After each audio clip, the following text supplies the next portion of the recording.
안녕하세요. 대구경북과학기술원 DGIST, 디지스트 에너지공학 전공의 인수희 교수입니다. 오늘 여러분께 강의할 내용은 나의 연구가 어떻게 논문으로 바뀌는가. 총 3개의 차수로 이루어져 있습니다.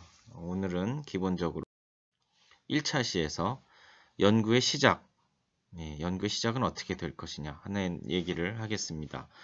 연구를 시작하기 위해서는 연구실을 정해야 되겠죠? 지도교수를 정해야 될 겁니다.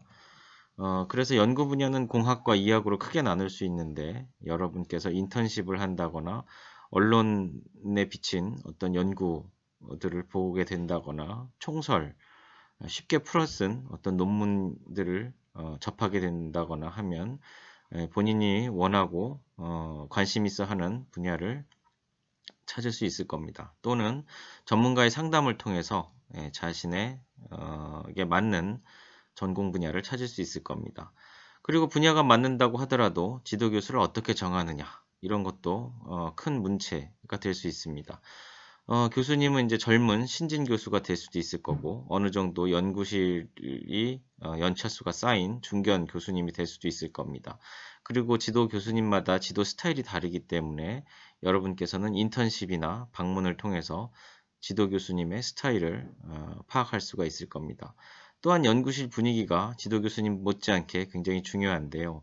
연구실에 있는 선배님, 동료, 졸업생의 진로, 연구실의 역사 등을 살펴봄으로써 본인의 진로나 미래를 간접적으로 예측할 수가 있을 겁니다.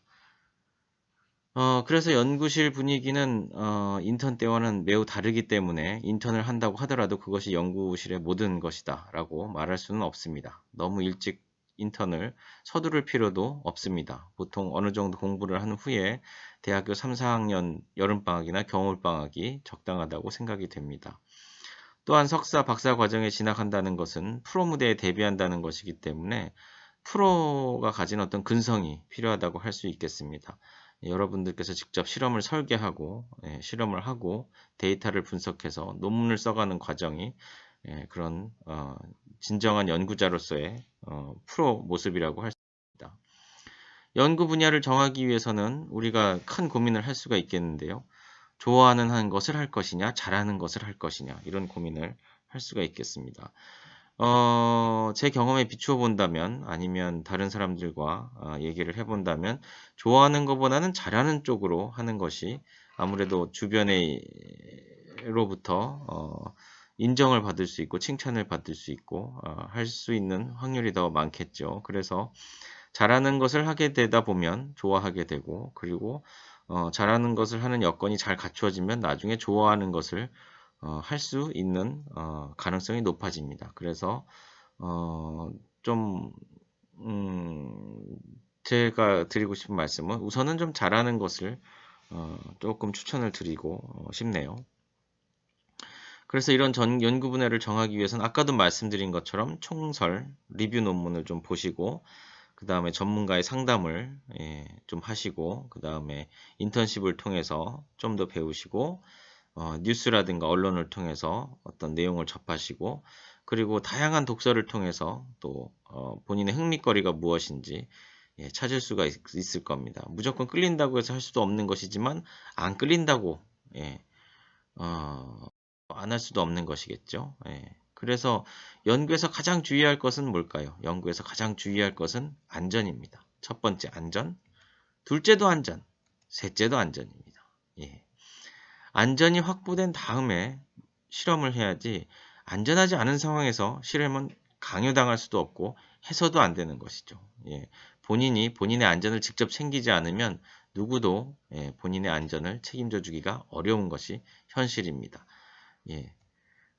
그리고 다음에 중요한 것은 그 첫 단추를 잘 끼는 것이겠죠. 정량적으로 물질을 측정하고 어떻게 설계하느냐 하는 게 될 겁니다. 그래서 연구 노트를 쓰는 것이 또 중요하다고 할 수 있습니다. 연구 노트를 쓰고 기록하고 메모하고 어떤 수치라든가 데이터라든가 실험 과정을 암기하는 것은 절대로 좋은 습관이 아닙니다. 연구 노트를 쓰는 좋은 습관을 기르는 것이 연구자로서 가장 중요한 일 중에 하나가 되겠죠. 그리고 데이터를 정리를 해야 되는데 데이터 정리도 바로바로 실험이 끝나면 분석하고 결과를 노트에 적는 그런 습관을 들여야겠습니다. 또한 연구 결과에 대한 본인 스스로의 신뢰가 굉장히 중요합니다. 잘 안 된 것 같으면 안 된 이유에 대해서, 잘 되면 잘 된 이유에 대해서 신뢰할 수 있도록 실험을 열심히 최선을 다해서 해야 되겠죠. 그리고 항상 초심을 유지하는 것이 중요합니다. 실험이 잘 된다고 해서 혹은 안 된다고 해서 흔들려서는 안 되겠죠. 항상 겸손한 마음을 가지고 안 되면 또 다시 해보고 재현성 있는 실험을 위해서 또 해보고 하는 과정에서 신뢰도 쌓고 초심도 유지할 수가 있을 겁니다. 연구노트 작성법에 대해서 간략하게 설명을 드리면 우선 아셔야 될 것은 연구노트는 나도 보고 남도 보는 것이다.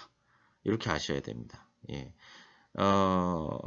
그리고 연구 과제에 따른 노트를 별도로 쓰시면 좋겠습니다. 여러 가지 과제를 병행할 경우에 한 개의 노트에 여러 과제를 쓰다 보면 중복되고 헷갈리고 그럴 수가 있죠. 그래서 과제별로 연구 노트를 따로 쓰시면 좋겠고 가능하면 자세하게 쓰면 좋습니다. 가능하면 그날의 날씨, 온도, 습도, 그 다음에 여러 가지 정황, 상황 등등을 꼼꼼하게 기록을 하셔야 나중에 재현성 있는 실험을 다시 하실 때 도움이 됩니다. 연구 노트는 학교에 반담을 하는 것이지 그걸 가지고 나가는 건 아닙니다. 연구 노트를 반납하시고 필요한 경우에는 학교에 허가를 받아서 카피해 가시면 됩니다.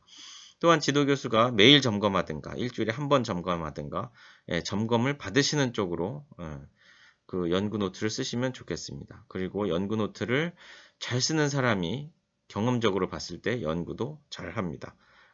그리고 나중에 정리하는 습관은 아까도 말씀드렸지만 좋지 않습니다. 그리고 요즘 연구 노트는 컴퓨터로 작성하는 분들이 많은데 여전히 연구 노트는 노트에 펜으로 쓰는 것이 맞습니다. 그때 실험이 끝나자마자 적어야 되고 들고 다녀야 되고 항상 몸에 붙이고 다니는 것이 좋은 연구자의 습관이라고 할 수 있습니다. 실험을 배우는 건 어떨까요? 실험은 이공학 기초 실험을 할 때 최대한 잘 배워두셔야 됩니다. 일반화학 실험을 할 때라든가 기초공학 실험을 할 때라든가 이럴 때 잘 배워두고 기초를 쌓아두는 것이 좋습니다. 또한 실험실에서의 실험은 선배의 도움을 많이 받을 수가 있습니다. 자기가 하고자 하는 실험을 이미 해본 선배로부터 도움을 받는 것이 중요하다고 할 것입니다. 그리고 좋은 논문을 재현해 보는 것도 본인의 실험 스킬을 키우는 역량을 키우는 방법 중에 하나라고 할 수 있겠습니다. 좋은 실험 논문을 찾아서 재현성을 연구하다 보면 자신도 모르는 사이에 많은 그 연구 역량을 확보하게 됩니다. 또한 지도교수는 새로운 연구 방법에 관심이 많습니다. 그래서 본인이 알고 있는 연구, 실험 방식과 교수님이 또 학회 등에서 배워온 실험 방식들은 공유하고 토론하고 연습해보는 것이 중요하다고 할 수 있겠습니다. 그래서 중요한 실험일수록 미리 연습을 통해서 한번 해보고 실행에 옮기는 것이 큰 도움이 된다고 할 수 있겠습니다. 실험을 잘 하기 위해서는 어떤 조건이 필요하겠습니까? 실험을 잘 하기 위해서는 체력이 굉장히 중요하다고 할 수 있겠습니다. 체력이 있어야 장시간 집중력 있게 실험하고 바로바로 노트에 정리하고 할 수가 있겠습니다. 그리고 배경지식, 전공이 가까울수록 유리한데요. 이런 배경지식이 꼭 필요하겠고 그 다음에 다양한 연구 경험이 효과적이라고 할 수 있겠습니다. 그리고 어려운 실험일수록 연습을 하고 반복하고 자신감을 가지고 또 반복하고 재현성이 실험에서는 가장 중요한 일이라고 할 수 있겠습니다. 그래서 이 모든 것들을 잘 수행하기 위해서는 평소에 체력을 키우시고 그리고 집중력 있게 실험을 하실 수 있다면 실험을 잘 하는데 도움이 될 거라고 생각이 됩니다. 그리고 연구 결과를 정리하고 그래프, 표, 이미지로 만드는 것이 논문을 써 나가는데 굉장히 중요한 과정이라고 할 수가 있겠습니다. 그래서 숫자를 정리하고 숫자는 그래프로 무조건 만들어 보는 습관을 기르시면 좋겠습니다. 또 숫자나 내용들을 표로 정리하는 습관은 본인에게 아주 좋은 통찰력을 가질 수 있도록 도움을 줍니다. 또 요즘 많은 이미지를 우리가 분석을 통해서 할 수가 있는데 이미지를 찍을 때는 이미지를 만들 때는 거기에도 상당한 비용이 들어가기 때문에 왜 이미지를 찍는지, 목적은 무엇인지, 어떤 결과를 갖고 싶은지 미리 확인하고 이미지를 만들 수 있도록 하는 습관을 기르는 것이 좋겠습니다. 그래서 연구실 생활에서의 어떤 팁을 말씀드리면 이런 그 연구의 집중력, 그리고 그 좋은 연구 결과를 내기 위해서는 가능한 한 장소에서 오래 있는 것은 좋지 않은 것 같습니다. 1년, 2년, 3년 이렇게 있는 것보단 자리를 옮기시는 걸 권장드리고, 그리고 실험실에서는, 연구실에서는 연구와 공부만 하는 습관을 들여야 됩니다. 거기서 게임도 하고 잠도 자고 밥도 먹고 이렇게 되면 생활 공간과 연구 공간이 분리되지가 않기 때문에 집중력이 떨어진다고 할 수 있겠습니다. 그리고 그 제한된 연구실에 오래 있는 것보다는 산책을 자주 하셔서 신선한 공기를 그 리프레시 해주시고, 그 다음에 면학 분위기 조성을 위해서 동료들과 연구실 안에서 잡담을 하거나 크게 떠들지 않는 습관을 들이는 것도 중요하겠습니다.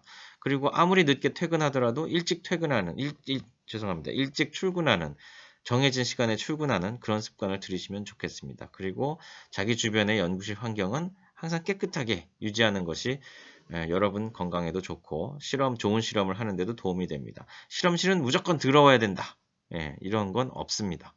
그런 편견을 버리시고 실험실, 연구실은 가능한 깨끗하게. 그리고 연구를 잘하는 꿀팁을 몇 가지 더 드리면 좋은 논문을 많이 읽으세요.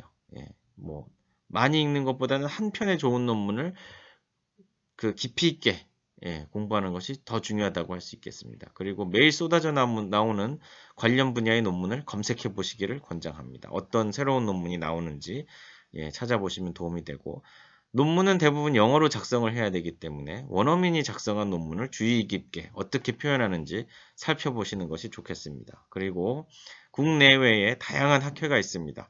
제한된 짧은 시간에 많은 공부를 할 수 있고 저자를 직접 만날 수 있고 동기부여가 가능합니다. 부족함도 느낄 수 있고 세계적인 석학들을 만나서 명함도 건네고 포스터, 구두 발표를 하면 더욱 정리가 잘 됩니다. 또한 아이디어를 주고받을 수 있고 공동 연구를 추진할 수가 있고, 그리고 지금 만난 젊은 학회에서 만난 친구들이 아니면 석학들이 미래에도 또 만날 수 있다는 사실을 명심하셔야 될 것 같습니다. 이것으로 1차 강의를 마치도록 하겠습니다. 고맙습니다.